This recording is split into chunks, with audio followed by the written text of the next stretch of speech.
Καλωσορίσατε στο Overplay Show Powered by Novibet. Είμαστε εδώ μαζί με τον αγαπημένο μου παίκτη, όπως έχετε καταλάβει, τον Κάρσεν Έντουαρντς. Κάρσεν, first of all, thank you so much for joining us. Thanks for having me, man. Yeah. And let's get straight into it. So, third year for you in the Euroleague. When you decided to sign and come overseas, did you expect to stay 3 years in the Euroleague?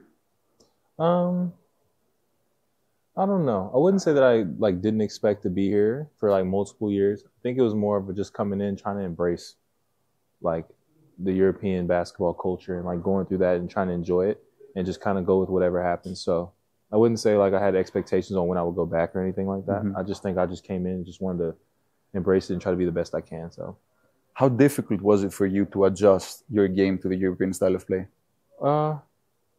Sure, I think I'm still adjusting now, man. Honestly, I think I would say I've had some ups and downs, definitely, in terms of just trying to adjust to it. But at the same time, it's I've enjoyed it. I've enjoyed obviously all that comes with it, whether that's the atmosphere, the competition, and all things like that. But I still feel like I am adjusting and still learning. So, yeah. When I asked you last year, you said that one thing you want to improve in your game is consistency. Yeah. Do you feel like you've worked on that the past year in the summer? I think so. I think in a sense of just trying to be more consistent, I think it's just trying to focus on just being the best I can every night. And maybe it not just be a specific stat, but just being able to help my team however I can and be effective, whether it's scoring, defense, passing, something. I think that's just one of the main focuses going in to games that I want to change my mental mindset on. So I think that's something I've been trying to focus on and work on. So, why do you think scoring guards of your caliber, and I'm talking about, obviously we see guys like Jordan Ware coming over here, are struggling, let's say, with consistency in the EuroLeague? I don't know. I think, I feel like it's so different though, you know, you still, I think especially as a scorer and then coming to a different type of basketball. Especially I can speak for me. I don't want to speak for anyone else, but I do. It's important when you do know where you're getting your shots from. When you know when you can be more aggressive. When you know kind of to pull back some. When you see a couple shots fall. When you know how a team's gonna guard you. Things like that. I feel like that could make things more difficult. I feel like sometimes, especially in America, and I don't know. I feel like you kind of can go in knowing okay, they're gonna probably do this. We're gonna drop coverage on this. They're probably gonna hard hedge. But here in Europe, I feel like teams, they strategize so well and they plan so well that you can go out there expecting one thing and they guard you completely different. Yeah. And now you're trying to get a rhythm and feel for this, and it's just a lot of components that are different. But once you kind of get your feel and know for it, you'll be fine. So. Off the court, what obstacles, let's say, have you faced here in your time in Europe compared to the States? Because obviously it's a different lifestyle. I think the major one, and anyone that knows me personally knows how hard it is for me, just being away from my family. I'm just really close with them, so being away from them has really been hard. So that's probably the main thing I have to adjust to, just being so far. But then obviously you have other things just the language barrier in certain places and stuff like that, just getting around. But after a while you get used to it, so it's fine. You signed another 1-year contract with Bάγερn this offseason. What made you agree to an extension?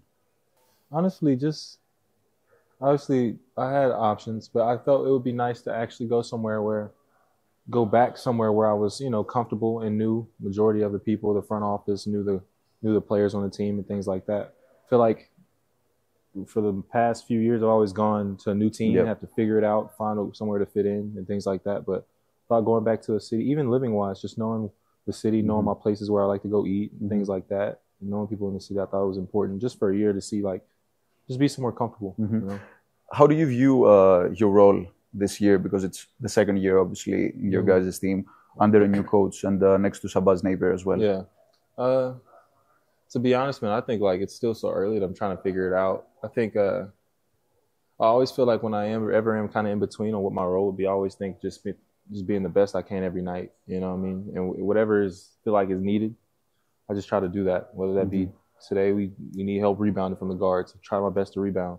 Try my best to knock down open shots, things like that. So I'm still trying to figure it out. But obviously, playing alongside Shabazz, I've enjoyed. It's still so early, but I've enjoyed it. Obviously, I grew up watching him. You know what I'm saying? And I've always been a big fan of his, so it's cool to learn from him, play with him, and things like that. So you've played in the NBA, obviously. Is the NBA still on your bucket list, on your goals? I'd say so. I think that's always nice to go back and be at home.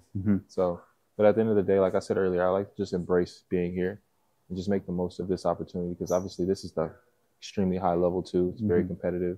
You can make a living here. So, I mean, it'd be nice to go home, but we have to be where you are, stay where my feet are, and just be the best I can. So. Scoring in Europe is harder than the NBA. Agree or disagree? For me personally, I think so. I think it's a little tougher to score here in Europe, but you know, it's not easy either way. But I think it's a little tougher here. Also, another controversial topic. Juan Toscano-Anderson recently said he tried to motivate his teammates, and he said that the G League is the second best league in the world. Obviously, you've played in both leagues. You've played in the G League. You led the league in scoring. You've played in the EuroLeague. What's your take on that? Did you find it disrespectful? Because a lot of guys. I don't know. I don't feel like it's the best second best league in the world at all. But I do think that it may have gotten misconstrued. I feel like he was trying to coming from like a motivational standpoint or perspective, and then some people can kind of take it as like a you know. But for me personally, I didn't. You know, that's just him. That's what he says. That's what he feels, or whatever the case may be. And everyone has a different opinion. So. You've witnessed some crazy atmospheres, I assume, here in your time in Europe. Yeah. Do you feel like this is something that the NBA is missing? Would you add it to the NBA? I mean, yeah, I definitely think it's something that's missing. But I feel like it's tough to just be like, is this something we should add to the NBA? Because I think people go to, and I could be wrong, this is just my opinion. Yeah. I think people go to games as NBA games is like, you know, like a social event. People go to, you know, to hang out and things like that. But then fans here in Europe, when they go to games, like this is like their lives. Like they support these teams, and they have kids that grow up and support just like that. So it's like, it's hard to just be like, we should implement that to the NBA, because it's just different. You know what I'm saying? Like people they don't feel that way about teams like the way people here in Europe do. Do you have like a welcome to the EuroLeague moment, some sort of like a fan-based story that you may want to share? I don't know if I would say like a welcome to EuroLeague. I mean, I feel like there's just been like so many moments where I've just like struggled, or just realized, man, like this atmosphere is crazy. But then also like just how talented it is here. And I don't know, like I think probably the first thing I can think of that came to mind was I don't want to pronounce his name wrong, because obviously he's like a really high level player. It's Rodrigo Beaubois. Beaubois, from Efes. Yeah, from Efes. And I remember I'm young and I just got there to Finner, and I remember he coming off screens, knocking down threes, and everyone's like, bro, he's a shooter. And I'm like I didn't know. Now I find out he was like with the Mavs. Like he was like, you know what I'm saying? Yeah. It was like, bro, I had no idea. And you go to the next game, and you playing another guy, like, bro, he was in the league as well. Like these guys are all like really good. So that first year was one for me. 2 years ago, when you were playing for Fenerbahce, you played against Olympiacos in a thrilling 5-game series in the playoffs. That was your first time playing in the EuroLeague playoffs. What do you remember from that series? Because you obviously had a few games where you were like really good. I just remember us losing that first game, and I remember I got put into the game kind of late, just kind of because I think we were losing by a decent little margin, and I just was able to make some shots. So I just remember going into the next game, I was like, I think I might be able to play.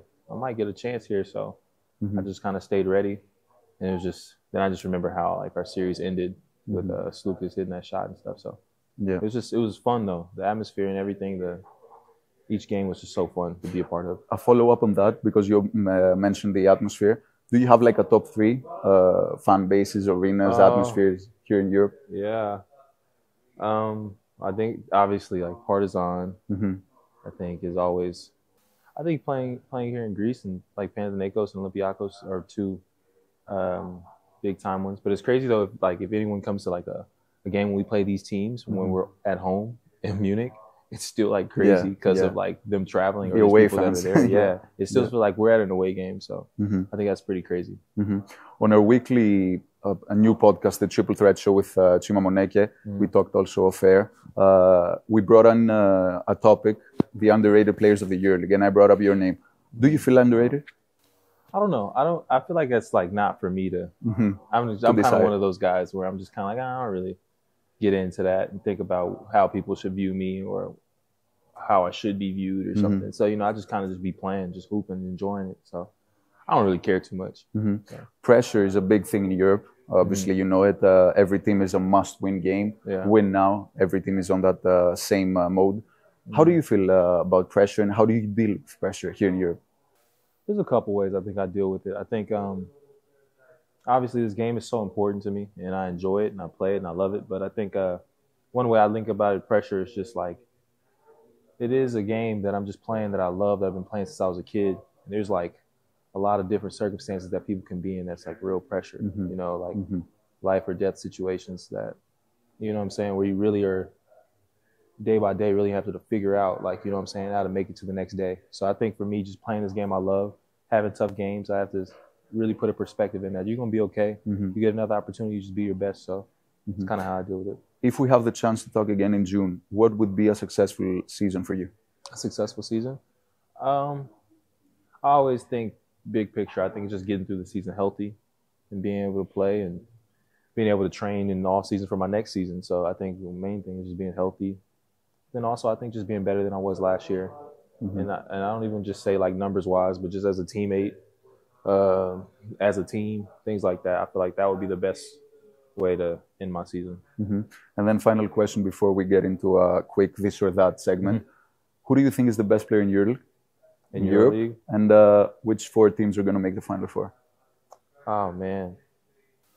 I mean, I feel like obviously there's so many good players, but obviously like Mike James, I feel like he's, especially for me being a guard, that wants to score at a high level and wants the ball in my hands and play like that. So watching him and seeing how effective he is consistently night after night, I think that's, but then it's always between me, it's always between him and Shane, because I feel like those two are very, you know, dominant, you know, and they're like small, considered smaller guards. So I just love to see that. So I always go for those two. Okay. And then Final Four? I don't know. You know, when I have a podcast with Shimon Monegi, I have to ask you that. Because he's a talking head, obviously. Yeah. I think Monaco has a good squad. So I'd say them, Panathinaikos. They're a deep team. See, I'm going to look back at this. And I'm like, dang, why not say don't worry. them? Okay. We've all made our picks. Monaco, Panathinaikos. It's tougher, too, when I haven't played every team yet, you know? So who else got some really big pieces this year? Like, for me, Real Madrid, Olympiacos, and Fenerbahce are the teams that are... Okay. I like Fener, too. I say Fenerbahce is good. I feel like Partizan has a chance if they, like...